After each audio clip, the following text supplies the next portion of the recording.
You guys are great to be out here on a day like this and this wind. Oh my goodness. Thank you for joining me today. It's exciting. Thank you, Iowa. What a welcome.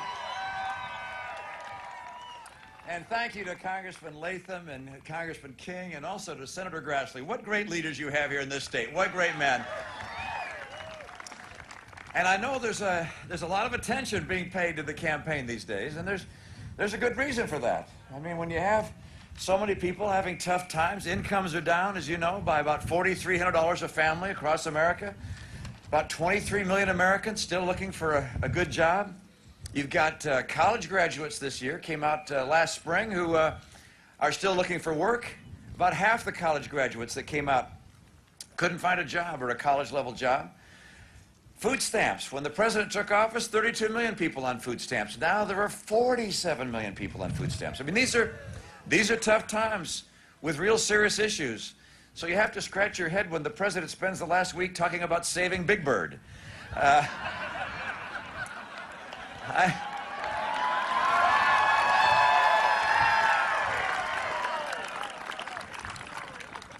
I actually think we need to have a president who talks about saving the American people and saving good jobs and saving our future.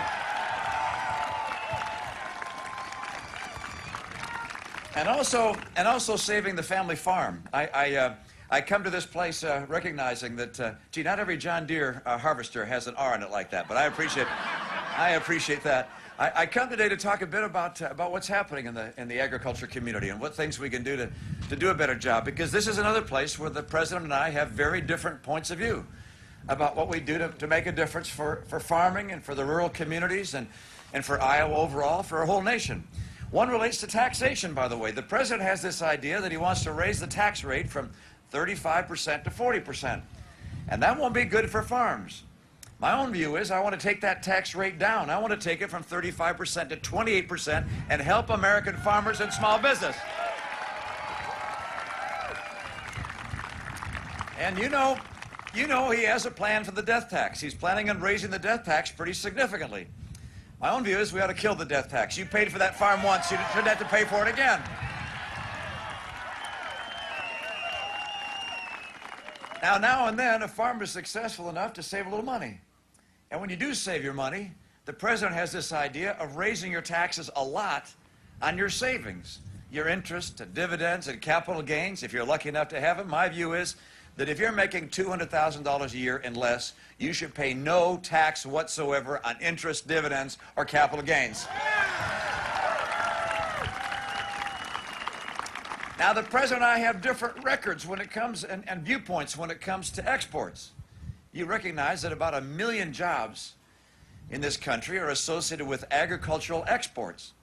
And over the last 4 years, the president has signed no new trade agreements with any nation around the world.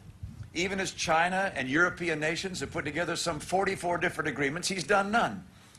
What I'm going to do is make sure that I devote my time to getting trade promotion authority, that I use that authority to negotiate new deals, that we open up new markets for American farms and for American goods of all kinds, because we can compete on a level playing field with anyone in the world.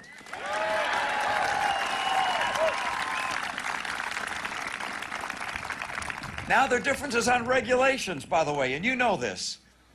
The regulatory burden under this administration has just gone crazy. The president's regulations as it relates to farming are kind of interesting. One is the EPA tried to get into, well, I know it's the EPA, the government tried to get into regulating rainwater in ditches on farms, all right? It used to be that there was rainwater in Iowa, and people cared about that. We hope it's coming back soon. But in addition, they, of course, want to regulate dust. They want to impose duplicate rules on pesticides. There was actually an effort, you recall this, to prevent teenagers from being able to work in certain types of functions on farms. And then there's pushing cap and trade. I understand if they push cap and trade, it will not only massively impact the income of farms, it'll take millions of acres out of farming. My own view on regulation is very different. You have to have regulation. You need regulation for markets to work effectively. But I'm going to cut back on regulation. I'm going to put a cap on regulation, and any new major regulation will have to be approved by Congress. I'm not letting the politicians off the hook.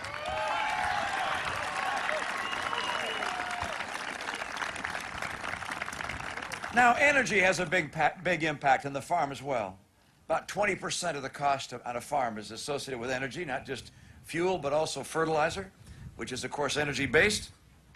And, of course, you know his record. If you watch that debate, you know that he has cut the number of permits and licenses on federal land for drilling for oil and gas and in federal waters by about half.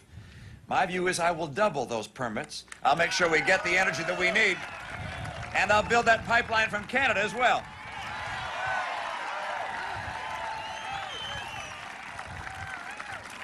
And let me just also note that, you know, people have been waiting a long time for a farm bill. And the president has to exert the kind of presidential leadership it takes to get the House and the Senate together and actually pass a farm bill. That's something I will devote my time to make sure that we get that bill passed so farmers know what they can expect. There are big differences between the president and me.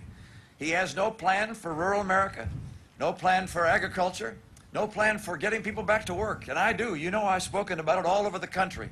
And I'm going to make sure I help the American farmer and I help our economy and I get America working again.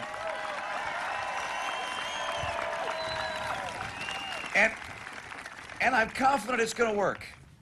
I'm confident that despite our challenges, America's going to come roaring back.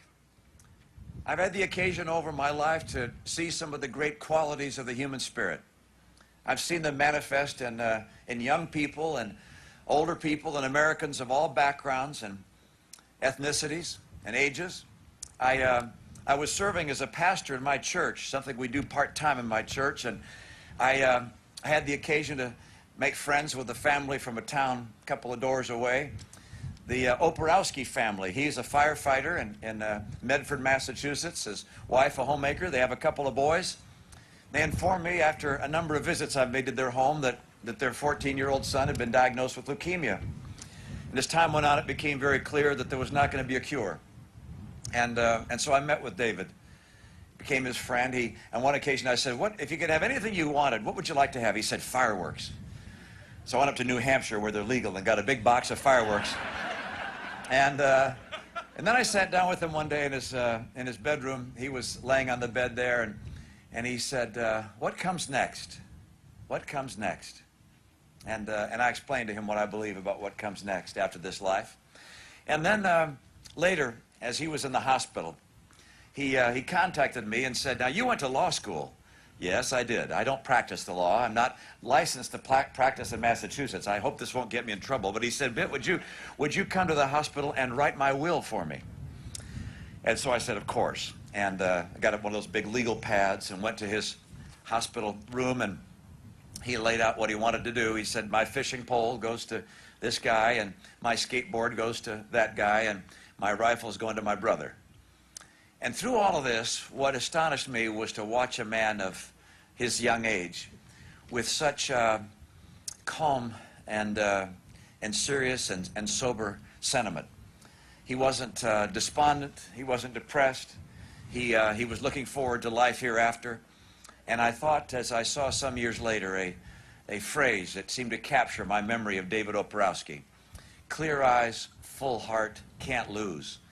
This is something that we share in this country, men and women of clear eyes and full hearts, and America can't lose.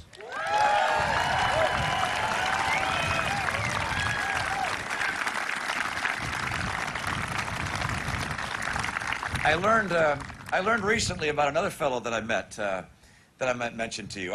This is kind of a strange story, so bear with me here. I got one of these mailers that was put in my mailbox at a Christmas time a couple of years ago, saying there was going to be a Christmas party for the neighborhood, and everyone was invited. And I didn't look very carefully at the address, but later that night, when the Christmas party was supposed to happen, I noticed that the house just kitty corner for us had all the lights on, and people were on the porch. They were kind of looking over at our house, and I thought, "Oh my goodness, I wasn't planning on going to this, but we'll look like we're not social if we don't show up." So I said to Ann, "We've got to go to this party. I got this flyer about the neighborhood party. We got to go over there." So she said, "Okay." We went over and knocked on the door. They let us in. "Good to see you." We came in. They had dinner. We had dinner together and got our pictures with everybody. Turns out this wasn't the neighborhood party. This was a family having a party with their friends, all right? And so we were a little embarrassed, but they treated us well nonetheless, and I got to meet some really interesting people. One of them was a guy actually from my home state of Massachusetts, and a relatively young guy compared to me. And he was a former Navy SEAL. He was living in San Diego, and learned about him. He talked about his life. He skied a lot. He skied in some of the places I had, and we had a lot of things in common. He told me that he keeps going back to the Middle East. He cares very deeply about the people there. He'd served in the military there, went back from time to time to offer security services and so forth to people there.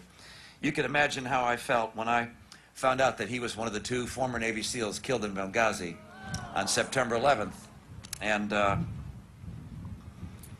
it touched me, obviously, as I recognized that this young man that I thought was so impressive had lost his life in the service of his fellow men and women.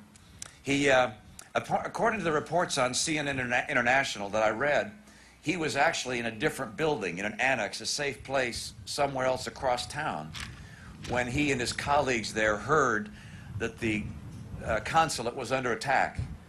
And they went there. They didn't hunker down where they were in safety. They rushed there to go help. This is the American way. We go where there's trouble. We go where we're needed. And right now we're needed. Right now the American people need us.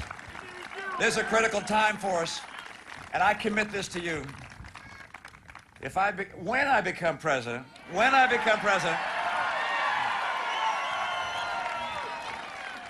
I will do everything in my power to strengthen once again the American farm, to strengthen the family farm. I'll do everything in my power to strengthen our economy, to create good jobs and rising incomes again. I'll strengthen the values in our homes and communities. I'll strengthen our economy, and I'll make sure our military is second to none in the world. I will not cut our military commitment.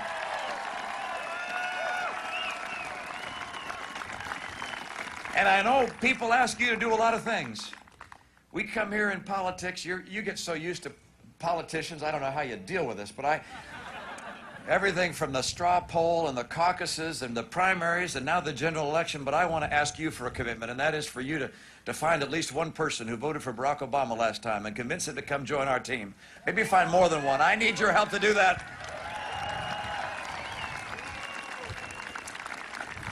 Because our kids need it. The 23 million people out of work need it, need our help. And by the way, the world needs us. This is a critical time around the world. We stand on the shoulders, in some respects, of the greatest generation.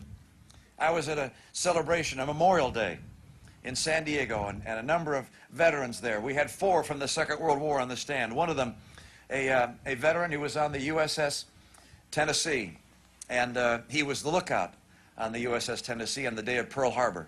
He said his eyes locked on the eyes of the pilot that brought in the armament that hit their ship and other ships. He went on, however, even though he was injured, to serve for 33 years in the United States Navy. And I think about those men and women who have served us in the greatest generation. There are not as many as there used to be because of their age, and those that there are can't hold the torch quite as high as they used to. It's a torch of freedom and hope and opportunity. America has held that torch aloft for a long, long time. Now it's our turn. We've got to grab that torch. We're going to do it together. We're going to take back this country. We're going to keep it strong. We're going to get America going again. You guys, Iowa is going to help elect me the next president of the United States, and I will make sure that I hold you in highest esteem and keep America proud of everything we are. Thank you so very much. Thanks, you guys. Great to be with you today. Thank you.